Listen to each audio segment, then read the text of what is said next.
So good morning বন্ধুরা, সকাল সকাল আমি গোপালকে বানিয়ে দিয়েছিলাম একটু পরোটা আর আলুর তরকারি।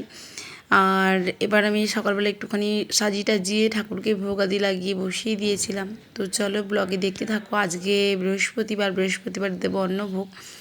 অবশ্যই অন্নভোগে কী কী করছি না করছি সবটুকু তোমার সঙ্গে শেয়ার করবো। সো গুড আফটারনুন এভরিওয়ান, আমি অসীমা ডেইলি ব্লগিং চ্যানেলে আবার একটি নতুন ঝাঁচকচকে ভিডিওতে জানাই আপনাদের সকলকে আবার একবার স্বাগত। আশা করবো আপনারা সকলেই বেশ ভালো আছেন, সুস্থ আছেন, যে যেখান থেকে আমার ভিডিওটি এখন দেখছে। আজকে হয়ে গেল বৃহস্পতিবারের সকাল। আর আমি বৃহস্পতিবারে পুজো টুজো দেখি বুঝতে পারছি আমার বৃহস্পতিবারে পুজো আর গোপালকে লাগানো হয়ে গেছে ভোগ। আজকে যেহেতু বৃহস্পতিবার তাই অন্য ভোগ লাগিয়েছি, মানে ভাত করেছি।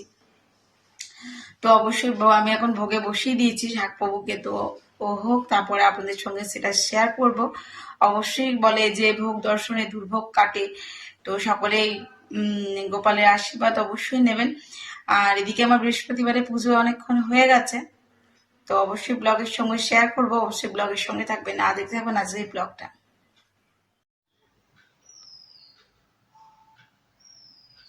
তো এই হলো গিয়ে আমার পুজো দেওয়া হয়ে গেছে। এখানে মহাদেব মা কালীও আছে, এখানে ঠাকুর কাছে মিষ্টি দিয়ে ভোগ দিয়ে পুজো বসিয়ে দিচ্ছি। এবার আমি ভোগটি নামিয়ে নিয়ে যাব।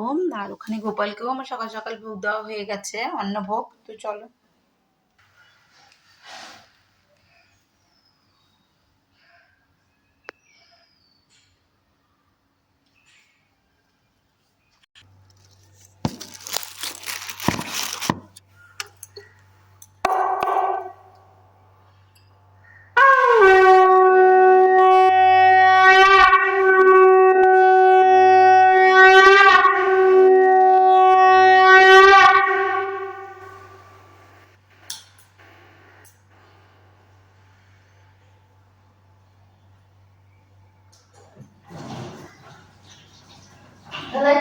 সেখানে গোপালকে মিষ্টি দিয়ে বসিয়েছিলাম, আর এই আজকে দিয়েছি অন্নভোগ। আজকে অন্নভোগে কি কি করেছিলাম বলুন তো?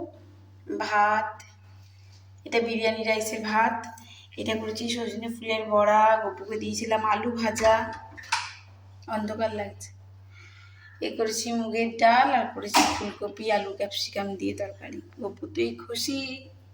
ভালো লেগেছে?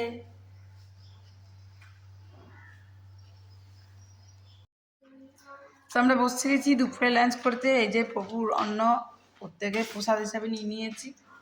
আর আমরা প্রত্যেকেই নিরামিষই খাচ্ছি। আর আজ এমনিতেও বৃহস্পতিবার আলুর চিপস, পকোড়া মানে সজনে ফুলের বড়া, আর এই যে ফুলকপির তরকারি। এদিকে মিঠি বসেছে, ওইদিকে মিঠির বাবা। চলো আমরা লাঞ্চটা করে নিই। তো গুড ইভিনিং, শুভ সন্ধ্যা। সন্ধ্যের বাতি অনেকক্ষণ জ্বালা হয়ে গেছে। আর এই যে মিঠি এখন খাচ্ছে, মিঠি এখন বেরোবে পড়তে, তার জন্য। আর আমি এখন মিঠির বাবা চলে এসছে, বসিয়ে দিয়েছি এদিকে একটুখানি চা। আর আমি একটা গোপাল ঠাকুরের জন্য নাড়ু বানিয়েছিলাম, যেটা কালকে আপনার সঙ্গে এক ঝলক নাড়ুটা শেয়ার করেছি, বা নাড়ুর রেসিপিটা শেয়ার করা হয়নি। আমি পারলে কালকে আপনাদের সঙ্গে নাড়ুর রেসিপিটা শেয়ার করবো। হ্যাঁ, অবশ্যই ব্লগের সঙ্গে থাকবেন, আর ব্লগ কিন্তু স্কিপ না করে দেখতে থাকবেন। তো এখন দেখো বসিয়ে দিয়েছি এদিকে চা। আমি একটু চাটা করবো, তারপর ওভেনটাকে এখন ক্লিন করব। তো চলো। আর ওইদিকে ভোগের অনেকগুলি জিনিসই এখনো আছে, সেটা মনে হচ্ছে এই বেলাটা আমাদের পার হয়ে যাবে। তো চলো এখন চাটা খাই, তারপর দেখি আর কি কি করা যায়।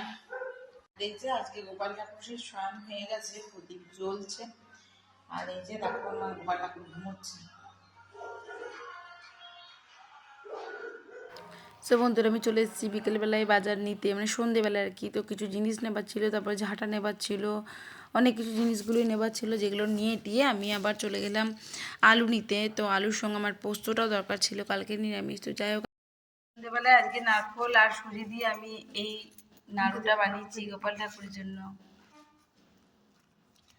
আর যেহেতু উপরে নিরামিষ, তাই আমি আর মিঠি রুটি আর আলু ভাজা খাচ্ছি। আর মিঠি বাবা চলে গেছে ডিমের ঝোল দিয়ে নিচে খেতে। আর এখন সময় 10টা 6।